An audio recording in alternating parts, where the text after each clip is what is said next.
ನಾನು Republican party of ಇಂಡಿಯಾದ ಮೈಸೂರು ಜಿಲ್ಲಾ ಘಟಕದ ನೂತನ ಪದಾಧಿಕಾರಿಗಳ ಪದಗ್ರಹಣ ಕಾರ್ಯಕ್ರಮದಲ್ಲಿ ನಿಮಗೆ ಶುಭ ಕೋರಲಿಕ್ಕಷ್ಟೇ ನಾನು ಇಲ್ಲಿ ಬಂದಿದ್ದೆ. ಈ ಸಂದರ್ಭದಲ್ಲಿ ವೆಂಕಟಸ್ವಾಮಿ ಅವರು ಒಂದು ಮಾತು ಹೇಳಿದ್ರು. ಮೈಸೂರು ಜಿಲ್ಲೆಯಲ್ಲಿ ಕಿರಣ್ ಅವರ ನೇತೃತ್ವದಲ್ಲಿ, ಕಿರಣ್ ಮತ್ತು ಅಭಿಷೇಕ್ ರವಿ ಇವರ ನೇತೃತ್ವದಲ್ಲಿ ಒಂದು ಹೊಸ ತಂಡವನ್ನ ರಚನೆ ಮಾಡಿ ಆ ತಂಡಕ್ಕೆ ಒಂದು 100 ಜನರ ತಂಡಕ್ಕೆ ಒಂದು ತರಬೇತಿ ಶಿಬಿರವನ್ನ ಮಾಡ್ತೀವಿ. ಇದನ್ನ ನವೆಂಬರ್ ತಿಂಗಳ ಕೊನೆಯ ಭಾಗದಲ್ಲಿ ಇದನ್ನ ಮಾಡ್ತೀವಿ ಅಂತ ಹೇಳಿದ್ದಾರೆ. ಬಹಳ ಉತ್ತಮವಾದಂತ ನಿರ್ಧಾರ. ಯಾಕೆಂದ್ರೆ ತಯಾರಿ ಮಾಡಿದ್ರೆ ಮಾತ್ರ ಸಂಘಟನೆಯನ್ನ ಮುಂದಕ್ಕೆ ತಗೊಂಡು ಹೋಗ್ಲಿಕ್ಕೆ ಸಾಧ್ಯ. ಆ ಕೆಲಸವನ್ನ ಮಾಡ್ತೀವಿ ಅನ್ನುವಂಥ ನಿರ್ಧಾರವನ್ನ ವೆಂಕಟಸ್ವಾಮಿ ಅವರು ಮಾಡಿರ್ತಕ್ಕಂಥದ್ದು ಸ್ವಾಗತಾರ್ಹ. ಆ ತರದ ತಯಾರಿಗೆ ನನ್ನ ಕಡೆಯಿಂದ ನಾನು ಏನ್ ಮಾಡ್ಬೋದು, ವೆಂಕಟಸ್ವಾಮಿ ಅವರು ಹೇಳಿದ್ರೆ ಅದನ್ನ ನಾನು ಮಾಡ್ತೀನಿ. ಬಾಬಾ ಸಾಹೇಬ್ ಅಂಬೇಡ್ಕರ್ ಅವರ ಚಿಂತನೆಗಳನ್ನ ಮೈಗೂಡಿಸಿಕೊಂಡು ಬೆಳೆದಿರ್ತಕ್ಕಂಥ ನಾವೆಲ್ಲೇ ಇದ್ರು ಬಾಬಾ ಸಾಹೇಬರ ಹೋರಾಟಕ್ಕೆ ನಾವು ಬೆಂಬಲವಾಗಿ ನಿಂತ್ಕೊಳ್ತೀವಿ. ಸೊ ಹಾಗಾಗಿ ಈ ತರಬೇತಿ ಶಿಬಿರಕ್ಕೆ ಖಂಡಿತವಾಗ್ಲೂ ನನ್ನ ಕಡೆಯಿಂದ ಸಹಕಾರ ಇರ್ತದೆ. ಎರಡನೇದಾಗಿ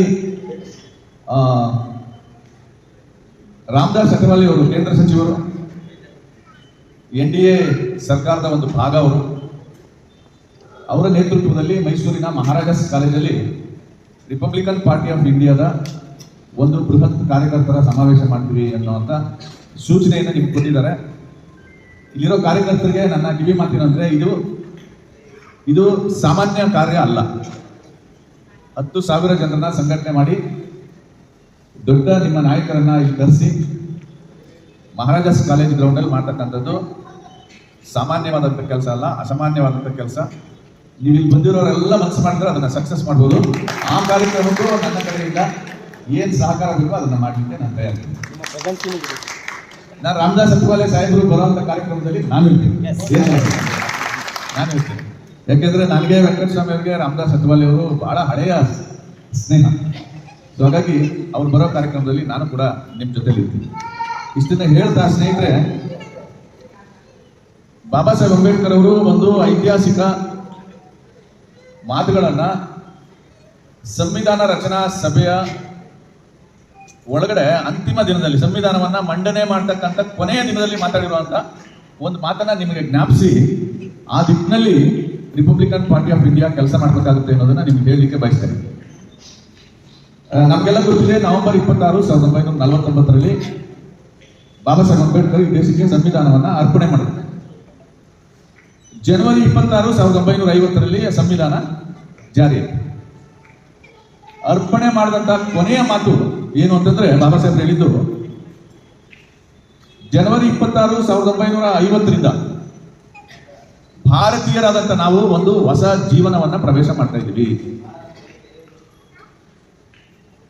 ಅವ್ರು ಹೇಗೆ ಸಂವಿಧಾನದ ಪೀಠಿಕೆನಲ್ಲಿ we the people of India ಅಂತ ಘೋಷಣೆ ಮಾಡಿದಾರೋ, ಅದೇ ರೀತಿ ಕೊನೆಯಲ್ಲಿ ಮಾತಾಡಿದ್ದು ಭಾರತೀಯರಾದ ನಾವು ಜನವರಿ 26, 1950ರಿಂದ ಅನೇಕ ವೈರುಧ್ಯಗಳನ್ನ ಒಳಗೊಂಡಂತಹ ಹೊಸ ಜೀವನವನ್ನ ಪ್ರವೇಶ ಮಾಡ್ತಾ ಇದ್ದೀವಿ.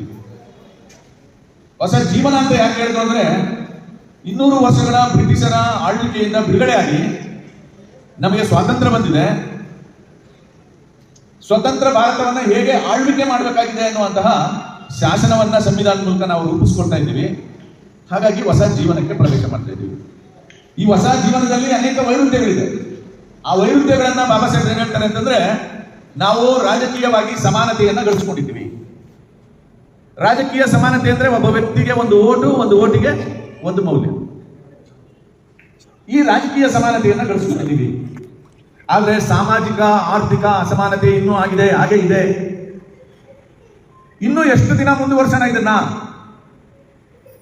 ಆದಷ್ಟು ಬೇಗ ಈ ದೇಶದಲ್ಲಿರ್ತಕ್ಕಂಥ ಸಾಮಾಜಿಕ ಆರ್ಥಿಕ ಅಸಮಾನತೆ, ಸಾಮಾಜಿಕ ಅಸಮಾನತೆ ಅಂದ್ರೆ ಜಾತಿ ಆಧಾರಿತವಾದಂತಹ ಅಸಮಾನತೆ.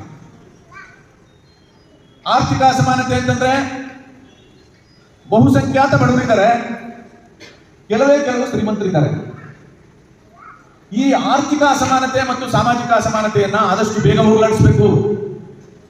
ಇಲ್ಲ ಅಂದ್ರೆ ಸಾಮಾಜಿಕ ಆರ್ಥಿಕ ಅಸಮಾನತೆಗೆ ಒಳಗಾದಂತ ಜನ ಈ ದೇಶದ ಪ್ರಜಾಪ್ರಭುತ್ವ ವ್ಯವಸ್ಥೆಯನ್ನ ಧ್ವಂಸ ಮಾಡಿಬಿಡ್ತಾರೆ, ಹುಷಾರ್ ಅಂತ ಹೇಳಿದ್ರು. ಈ ಮಾತನ್ನ ಹೇಳಿ 75 ವರ್ಷ ಆಗಿದೆ. ಸಾಮಾಜಿಕ ಅಸಮಾನತೆ ಹೋಗಿದೆಯಾ? ಒಂದಲ್ಲ ಒಂದು ರೂಪದಲ್ಲಿ ಇವತ್ತು ಜೀವಂತವಾಗಿದೆ. ಆರ್ಥಿಕ ಅಸಮಾನತೆ ಹೋಗಿದೆಯಾ? ಬಡತನ ಶ್ರೀಮಂತಿಕೆ ಅನ್ನೋದು ಹೋಗಿ ಎಲ್ಲರೂ ಸಮಾನತೆ ಬಂದಿದೆಯಾ? ಬಂದಿಲ್ಲ. ಇಂತಹ ಕಾಲಘಟ್ಟದಲ್ಲಿ ರಿಪಬ್ಲಿಕನ್ ಪಾರ್ಟಿ ಆಫ್ ಇಂಡಿಯಾಕ್ಕೆ ಜೀವ ತುಂಬಲಿಕ್ಕೆ ಇವತ್ತು ನೀವು ಇಲ್ಲಿ ಕೆಲಸ ಮಾಡ್ತಾ ಇದ್ದೀರಿ. ಸೊ ಮೈಸೂರು ಜಿಲ್ಲೆಯ ಪದಾಧಿಕಾರಿಗಳಿಗೆ ದೊಡ್ಡ ಜವಾಬ್ದಾರಿ ಇದೆ. ಈ ಜವಾಬ್ದಾರಿಯನ್ನ ನೀವು ನಿರ್ವಹಿಸ್ತೀರಿ, ಯಶಸ್ವಿಯಾಗಿ ನಿರ್ವಹಿಸ್ತೀರಿ ಅಂತ ನಾನು ಭಾವಿಸ್ತೇನೆ. ಬಂಧುಗಳೇ, ಬಾಬಾ ಸಾಹೇಬ್ ಅಂಬೇಡ್ಕರ್ ಅವರು ಈ ಕನಸಿತ್ತಲ್ಲ, ಸಾಮಾಜಿಕ ಆರ್ಥಿಕ ಅಸಮಾನತೆಯನ್ನ ಹೋಗ್ಲಾಡಿಸಬೇಕು ಅನ್ನೋ ಕನಸಿತ್ತಲ್ಲ, ಆ ಕನಸನ್ನ ಸಾಕಾರಗೊಳಿಸಲಿಕ್ಕೆ ಕೇಂದ್ರದಲ್ಲಿ ಮಂತ್ರಿ ಆಗಿರುವಾಗ ಜವಾಹರ್ಲಾಲ್ ನೆಹರು ಪ್ರಧಾನಮಂತ್ರಿಗೆ 3 ಸತಿ ರಿಕ್ವೆಸ್ಟ್ ಮಾಡ್ತಾರೆ. ಏನಂತ? ನನಗೆ ಯೋಜನೆ ಮತ್ತು ಹಣಕಾಸು ಸಚಿವಾಲಯ ಕೊಡಿ. ಕಾನೂನು ಸಚಿವನಾಗಿ ಸಂವಿಧಾನ ರಚನೆ ಮಾಡಿ ಮಂಡಿಸಿ ಆಗಿದೆ. ಆ ಕಾನೂನನ್ನ ಹೇಗೆ ಜಾರಿಗೊಳಿಸಬೇಕು ಅನ್ನೋದಕ್ಕೆ ನಾನೊಬ್ಬ ಅರ್ಥಶಾಸ್ತ್ರದ ವಿದ್ಯಾರ್ಥಿಯಾಗಿ ನನಗೆ ಸಾಮರ್ಥ್ಯ ಇದೆ, ನನಗೆ ಅವಕಾಶ ಕೊಡಿ. ಆದ್ರೆ ಕೊಡ್ಲಿಲ್ಲ ನೆಹರು. ಆ ಕಾರಣಕ್ಕೆ ಬಾಬಾ ಸಾಹೇಬ್ ಅಂಬೇಡ್ಕರ್ ಅವರು ತಮ್ಮ ಮಂತ್ರಿ ಸ್ಥಾನಕ್ಕೆ ರಾಜೀನಾಮೆ ಕೊಟ್ಟು ಹೊರಗಡೆ ಬಂದರು. 52 ಚುನಾವಣೆಯಲ್ಲಿ ನಾನು ಗೆದ್ದು ಪಾರ್ಲಿಮೆಂಟ್ ಹೋಗಿ ವಿರೋಧ ಪಕ್ಷದಲ್ಲಿ ಕೂತ್ಕೊಂಡು ಈ ಸರ್ಕಾರಕ್ಕೆ ಚಾಟಿ ಬೀಸ್ತೀನಿ ಅನ್ನೋ ಕನಸು ಕಟ್ಕೊಂಡು ಬಾಬಾ ಸಾಹೇಬ್ ಅಂಬೇಡ್ಕರ್ ಚುನಾವಣೆಗೆ ಸ್ಪರ್ಧೆ ಮಾಡಿದ್ರು 52ರಲ್ಲಿ. ಅಂದಿನ ಕಾಂಗ್ರೆಸ್ ನೆಹರು ಬಾಬಾ ಸಾಹೇಬ್ ಅಂಬೇಡ್ಕರ್ನ ಸೋಲಿಸಿದ್ರು. ಬಾಬಾ ಸಾಹೇಬ್ ಅಂಬೇಡ್ಕರ್ ಸೋತಿದ್ದು 14,000 ಮತಗಳ ಅಂತರದಿಂದ. ರಿಪಬ್ಲಿಕನ್ ಪಾರ್ಟಿ ಆಫ್ ಇಂಡಿಯಾದ ಕಾರ್ಯಕರ್ತರು ಇದನ್ನೆಲ್ಲ ನಿಮ್ಮ ಮೆದುಳಿಗೆ ಹಾಕಬೇಕು. 14,000 ಮತಗಳ ಅಂತರದಿಂದ ಸೋತು. ಆದ್ರೆ ನಿಜವಾದ ಸೋಲಾಗಿದ್ದು ಎಲ್ಲಿ ಅಂತಂದ್ರೆ 74,000 ಮತಗಳನ್ನ ಕುಲುಗೆಡಿಸಿದ್ರು. ಈ ರೀತಿ ಪಿತೂರಿ ಮಾಡಿ ಬಾಬಾ ಸಾಹೇಬ್ರನ್ನ ಸೋಲಿಸಿದ್ರು. ಸೊ ವಿರೋಧ ಪಕ್ಷದ ನಾಯಕರಾಗಿ ಬರಲಿಕ್ಕೆ ಸಾಧ್ಯ ಆಗಲಿಲ್ಲ. 54ರಂದು ಮತ್ತೊಂದು ಚುನಾವಣೆ ನಡೀತು, ಉಪಚುನಾವಣೆ. ಅಲ್ಲಿಗೂ ಸ್ಪರ್ಧೆ ಮಾಡಿದ್ರು. ಆ ಚುನಾವಣೆಯಲ್ಲೂ ಬಾಬಾ ಸಾಹೇಬ್ ಅಂಬೇಡ್ಕರ್ನ ಸೋಲಿಸಿದ್ರು.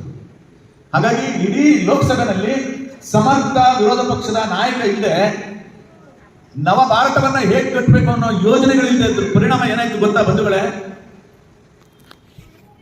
ಮೊದಲ 4 ಪಂಚವಾರ್ಷಿಕ ಯೋಜನೆಗಳಲ್ಲಿ 52, 57, 62, 67 4 ಪಂಚವಾರ್ಷಿಕ ಯೋಜನೆಗಳಲ್ಲಿ SC STಗಳ ಅಭಿವೃದ್ಧಿಗೆ ನೆಹರು ಸರ್ಕಾರ 1 ರೂಪಾಯಿ ಕೊಟ್ಟಿಲ್ಲ.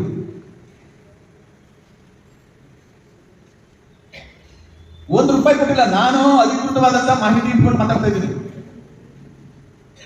ಒಂದು ವಿಶೇಷ ಯೋಜನೆಯನ್ನು ರೂಪಿಸಲಿಲ್ಲ. SC STಗಳಿಗೆ ಒಂದು ಫೋಕಸ್ ಅಟೆನ್ಷನ್ ಕೊಡಬೇಕು ಅಂತ ಯೋಜನೆ ರೂಪಿಸಿದ್ದು ಯಾವಾಗ ಗೊತ್ತಾ? 1984. ಡಾಕ್ಟರ್ ನಾರಾಯಣ್ ಅವರು ರಾಷ್ಟ್ರಪತಿಗಳಾಗಿದ್ರಲ್ಲ, KR ನಾರಾಯಣ್ ಅವರು ಯೋಜನಾ ಸಚಿವರಾದಾಗ SC STಗಳ ಅಭಿವೃದ್ಧಿಗೆ ವಿಶೇಷ ಘಟಕ ಯೋಜನೆ, ಬುಡಕಟ್ಟು ಉಪಯೋಜನೆ ಅಂತ ಏನು ಶಾಸನ ಮಾಡಿದ್ರೋ ಅದಕ್ಕೆ ಹಣಕಾಸಿನ ಶಕ್ತಿಯನ್ನು ತುಂಬುವಂಥದ್ದು. ಆ ಹಣಕಾಸು SC STಗಳ ಅಭಿವೃದ್ಧಿಗೆ ಮಾತ್ರ ಬಳಸಬೇಕು. ಯಾವ ಅಭಿವೃದ್ಧಿಗೆ? ಶೈಕ್ಷಣಿಕ, ಆರ್ಥಿಕ, ಔದ್ಯೋಗಿಕ ಅಭಿವೃದ್ಧಿಗೆ ಮಾತ್ರ ಬಳಸಬೇಕು ಅಂತ ಹೇಳಿ 84ರಲ್ಲಿ ಯೋಜನಾ ಆಯೋಗ ಸೂಚನೆಗಳನ್ನು ಕೊಟ್ಟಿತ್ತು. 52ರಿಂದ 84ರವರೆಗೆ ಎಷ್ಟು ವರ್ಷ ಆಯಿತು? 30 ವರ್ಷಗಳ ಕಾಲ. ಇಡೀ ದೇಶದ ಆರ್ಥಿಕ ವ್ಯವಸ್ಥೆಯನ್ನ ತನ್ನ ಹೆಗಲ ಮೇಲೆ ಹೊತ್ಕೊಂಡು ನಿಂತಿರ್ತಕ್ಕಂಥ SC ST ಸಮುದಾಯಗಳ ಅಭಿವೃದ್ಧಿಗೆ ಯೋಜನೆ ರೂಪುಗೊಳ್ಳಲಿಕ್ಕೆ ಡಾಕ್ಟರ್ KR ನಾರಾಯಣ್ ಒಬ್ಬ ಶೆಡ್ಯೂಲ್ ಕಾಸ್ಟ್ ಮಿನಿಸ್ಟರ್ ಆದಾಗ ಬಂತು. ಈ ಸೂಕ್ಷ್ಮಗಳು ನಿಮಗೆ ಗೊತ್ತಿರಬೇಕು. ಇವತ್ತು SCP TSP ಯೋಜನೆ ಇದೆ ಕರ್ನಾಟಕ ರಾಜ್ಯದಲ್ಲಿ. SC STಗಳ ಜನಸಂಖ್ಯೆ 24.1%. ಅಷ್ಟು ಪರ್ಸೆಂಟೇಜ್ ಹಣವನ್ನು ತೆಗೆದಿಡ್ತಾ ಇದ್ದಾರೆ.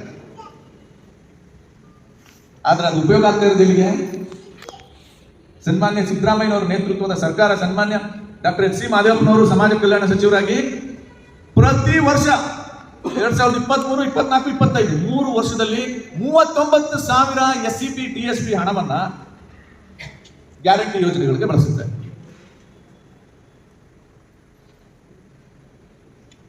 ಯೋಜನಾ ಆಯೋಗದ ಡೈರೆಕ್ಷನ್ ಇದೆ ಹೇಗೆ ಬಳಸಬೇಕು ಅಂತ, ಅದನ್ನ ಉಲ್ಲಂಘಿಸಿ ಬಳಸ್ಕೊತಾ ಇದ್ದಾರೆ. ಇಂತಹ ದುರಾಡಳಿತ ನಡೀತಾ ಇದೆ ಬಂಧುಗಳೇ. ಇಂತಹ ದುರಾಡಳಿತದ ಸಂದರ್ಭದಲ್ಲಿ, ಸನ್ನಿವೇಶದಲ್ಲಿ ರಿಪಬ್ಲಿಕನ್ ಪಾರ್ಟಿ ಆಫ್ ಇಂಡಿಯಾ ಮೈಸೂರಲ್ಲಿ ಜೀವ ಪಡ್ಕೊಳ್ಳಕ್ಕೆ ನಿಂತಿದೆ. ಈ ಎಲ್ಲ ಸೂಕ್ಷ್ಮಗಳ ಆಧಾರದ ಮೇಲೆ ವೆಂಕಟಸ್ವಾಮಿ ಕಾರ್ಯಕರ್ತರನ್ನ ತಯಾರು ಮಾಡಬೇಕು, ಅವ್ರನ್ನ ಹಳ್ಳಿಗೆ ತೆಗೆದುಕೊಂಡು ಹೋಗುವಂತ ಕೆಲಸ ಮಾಡಬೇಕು. ಆಗ ಸರ್ಕಾರಗಳನ್ನು ಎಚ್ಚರಿಸಕ್ಕೆ ಸಾಧ್ಯ. ವಿಧಾನಸಭೆ ಒಳಗಡೆ ರಿಪಬ್ಲಿಕನ್ ಪಾರ್ಟಿ ಆಫ್ ಇಂಡಿಯಾದ ಪ್ರತಿನಿಧಿಗಳು ಒಳಗಡೆ ಬರಕ್ಕೆ ಸಾಧ್ಯ. ಇಲ್ಲಾಂದ್ರೆ ಉಚ್ಚಿ ಮದುವೆ ಉಂಡವನೇ ಜಾಣ ಅಂತ ಒಂದು ಗಾದೆ ಮಾತಿದೆಯಲ್ಲ, ಯಾರಿಗೋ ದುಡ್ಡು ಎಲ್ಲ ಮಂದಿ ಜಾತ್ರೆ, ಹೀಗಾಗೋಗುತ್ತೆ. ಬಾಬಾ ಸಾಹೇಬರ ವಿರುದ್ಧವಾಗಿ ನಿಂತಿತ್ತು ಸಾವರ್ಕರ ಅಲ್ವಾ? ಅಲ್ಲಿ ನಿಂತಿದ್ದಾರೆ ಯಾರು?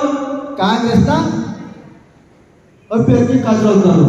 ಅದು ಸಾವರ್ಕರ್ ಏನು ಅಕಸ್ಮಾತ್ ಬಾಬಾ ಸಾಹೇಬ್ ಅಂಬೇಡ್ಕರ್ ಸಾವರ್ಕರ್ ಸೋಲ್ಸಕ್ಕೆ ಪ್ರಯತ್ನ ಪಟ್ಟ ಅಂತಂದ್ರೆ ಅಲ್ಲಿ ಕಾಂಗ್ರೆಸ್ ಕೆಲಸ ಇರ್ತಾನೆ.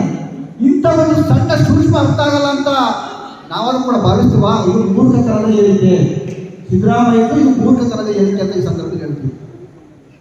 ಈ ಮೈಸೂರು ಮತ್ತು ಈ ಭಾಗದಲ್ಲಿ ಅಂಬೇಡ್ಕರ್ ಚಳವಳಿಯ ನಾವ್ಯಾರು ಕೂಡ ಹೇಳ್ಕೊಡೋದೇನಿಲ್ಲ. ಅಣ್ಣ ಎಲ್ ಸೋಮಣ್ಣ ಇರ್ಬೋದು, ಮಹೇಶನ್ ಎಲ್ಲರಿಗೂ ಪಾಪ ವಿಚಾರವನ್ನು ಹೇಳಿದ್ದಾರೆ. ಯಾಕಂತಂದ್ರೆ ಬಾಬಾ ಸಾಹೇಬ್ ಅಂಬೇಡ್ಕರ್ ಅವರು 1957ರಲ್ಲಿ ಮಹಾರಾಷ್ಟ್ರದಲ್ಲಿ ಬಾಂಬೆ ಸೋತ್ರೆ ಅದೇ ನಮ್ಮ ಕರ್ನಾಟಕದ ಮಳವಳ್ಳಿ ಮತ್ತೆ KGFನಲ್ಲಿ ಇಬ್ಬರು ಅಮೇರಿಕನ್ನಲ್ಲಿ ಶೆಡ್ಯೂಲ್ ಚಾರ್ಜ್ ಫೆಡರೇಷನ್ ಆಫ್ ಇಂಡಿಯಾದಿಂದ ಮಳವಳ್ಳಿಯ ಚಿಕ್ಕಲಿಂಗಯ್ಯ, KGFನ ಸ್ವಾಮಿಗರಿ. ಅವರ ಚಳುವಳಿ ಅಂಬೇಡ್ಕರ್ ಚಳುವಳಿ ಅವತ್ತೇ ಈ ಭಾಗದಲ್ಲಿತ್ತು. ಹಾಗಾಗಿ ನಾವು ಅಂಬೇಡ್ಕರ್ ಚಳುವಳಿಯನ್ನು ಇವತ್ತು ನಿನ್ನೆ ಮೊನ್ನೆ ತಂದಂಥದ್ದಲ್ಲ. ಬಾಬಾ ಸಾಹೇಬ್ ಅಂಬೇಡ್ಕರ್ ಅವರು ಯಾವಾಗ ಸಮತಾ ಸೈನಿಕರನ್ನು ಸ್ಥಾಪನೆ ಮಾಡಿದ್ರು, ಇಂಡಿಪೆಂಡೆಂಟ್ ಲೇಬರ್ ಪಾರ್ಟಿಯನ್ನ ಏನು ಸ್ಥಾಪನೆ ಮಾಡಿದ್ರು, ಇಂಡಿಪೆಂಡೆಂಟ್ ಲೇಬರ್ ಪಾರ್ಟಿ ಸ್ಥಾಪನೆ ಮಾಡಿದಂಥ ಸಂದರ್ಭದಲ್ಲಿ ಕರ್ನಾಟಕದಲ್ಲೂ ಕೂಡ ಒಂದು MLA ಇತ್ತು, ಅದು ನಮ್ಮ ವರಳಿ. ಇವತ್ತು ನಾವು ಸುಪ್ರೀಂ ಕೋರ್ಟ್ನ ನ್ಯಾಯಾಧೀಶರಿದ್ದಾರೆ, ಅವರ ತಾತ BH ವರಾಳೆ ಅವರು. ಹಾಗಾಗಿ ರಿಪಬ್ಲಿಕನ್ ಪಾರ್ಟಿ ಆಫ್ ಇಂಡಿಯಾ ಇದೇನು ಹೊಸ ಪಾರ್ಟಿ ಅಲ್ಲ, ಹೊಸ ಸಂಘಟನೆ ಅಲ್ಲ. ಬಾಬಾ ಸಾಹೇಬ್ ಏನು ಈ ದೇಶದಲ್ಲಿ ಅವರ ಚಳುವಳಿಯನ್ನ ಶುರು ಮಾಡಿದ್ರು, ಆ ಕಾಲದಿಂದಲೂ ಕೂಡ ಈ ದೇಶದಲ್ಲಿ ಈ ರಾಜ್ಯದಲ್ಲೂ ಕೂಡ ಬಾಬಾ ಸಾಹೇಬರ ಚಳುವಳಿ ಇದೆ ಅಂತಕ್ಕಂಥ ಸಂದರ್ಭದಲ್ಲಿ ಹೇಳ್ತೀನಿ. ಆತ್ಮೀಯರೇ, ಇವತ್ತು ಒಂದು ದೊಡ್ಡ ಹೋರಾಟ ನಡೀತಾ ಇದೆ. ಆ ಹೋರಾಟ ಅಂಬೇಡ್ಕರ್ ಹೋರಾಟ ಅಲ್ಲ, ತನ್ನ ಸ್ವಾರ್ಥಕ್ಕೋಸ್ಕರ, ತನ್ನ ಸ್ವಾರ್ಥದ ರಾಜಕಾರಣಕ್ಕೋಸ್ಕರ ಖರ್ಗೆ ಮತ್ತು ಅವರ ಪಟ್ಟಣ ನಡೆಸತಕ್ಕಂಥ ದೊಡ್ಡ ಒಂದು ರಾಜಕೀಯ ನಾಟಕ. ಅದೇ ಇವತ್ತು ನಾವೆಲ್ಲರೂ ಕೂಡ ನೀಲಿ ಶಾಲೆ ಹಾಕಿದ್ದೀವಿ, ನೀಲಿ ಬಾವುಟ ಇಟ್ಟಿದ್ದೀವಿ. ಆ ಬಾವುಟವಾಗಿ ಕಾಂಗ್ರೆಸ್ಗೆ ಇಲ್ಲಿಯೇ ಕಡಿತ ಕೊಡ್ತಾರೆ. ಇದು ನಮ್ಮ ಪಾರ್ಟಿಗೆ ಬಾಬಾ ಸಾಹೇಬ್ ಅಂಬೇಡ್ಕರ್ ಅವರು ಕಟ್ಟಿದಂಥ ಪಕ್ಷದ ಚಿಹ್ನೆಯಾಗಿ ಇವತ್ತು ಕೊಟ್ಟಂಥ ನೀಲಿ ಬಾವುಟ, ಅವರು ಕಟ್ಟಿದಂಥ ಸಂಘರ್ಷ ಸಂಸ್ಥೆಗೆ ಕೊಟ್ಟಂಥ ಬಾವುಟವನ್ನ ಇವರು ಪಕ್ಷಕ್ಕೆ ಬರಲ್ಲ. ಬಾಬಾ ಸಾಹೇಬ್ ಅಂಬೇಡ್ಕರ್ ಪಕ್ಷಕ್ಕೆ ಬರಲ್ಲ. ಅವರು ಕಟ್ಟಿದಂಥ ಸಮತಾ ಸೈನಿಕರ ಒಂದು ಕಾರ್ಯಕರ್ತ ಇಲ್ಲ. ಆದರೆ ಅವ್ರು ಕಟ್ಟಿದಂಥ ಬಾವುಟ ನೀಲಿ ಬಾವುಟ ಇಟ್ಕೊಂಡ್ಬಿಟ್ಟು ಅಂಬೇಡ್ಕರ್ ಒಂದು ಜಿಂದಾಬಾದ್ ನಾಟಕ. ನೀವು ನಿಜವಾದ್ರೆ ನಿಜವಾಗಿ ನೀವು ಅಂಬೇಡ್ಕರ್ ವಾದಿಯಾಗಿದ್ರೆ, ನೈಜ ಅಂಬೇಡ್ಕರ್ ವಾದಿಯಾಗಿದ್ರೆ, ನಿಮ್ಮಪ್ಪ ಮಲ್ಲಿಕಾರ್ಜುನ ಖರ್ಗೆ ಅವರು ರಾಜಕೀಯ ಜೀವನ ಆರಂಭ ಮಾಡಿದ್ದೇ ರಿಪಬ್ಲಿಕನ್ ಪಾರ್ಟಿ ಆಫ್ ಇಂಡಿಯಾದಿಂದವ.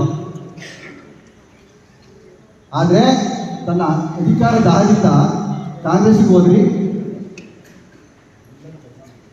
ಆದರೆ ಕಾಂಗ್ರೆಸ್ಗೆ ಹೋದ್ಮೇಲೆ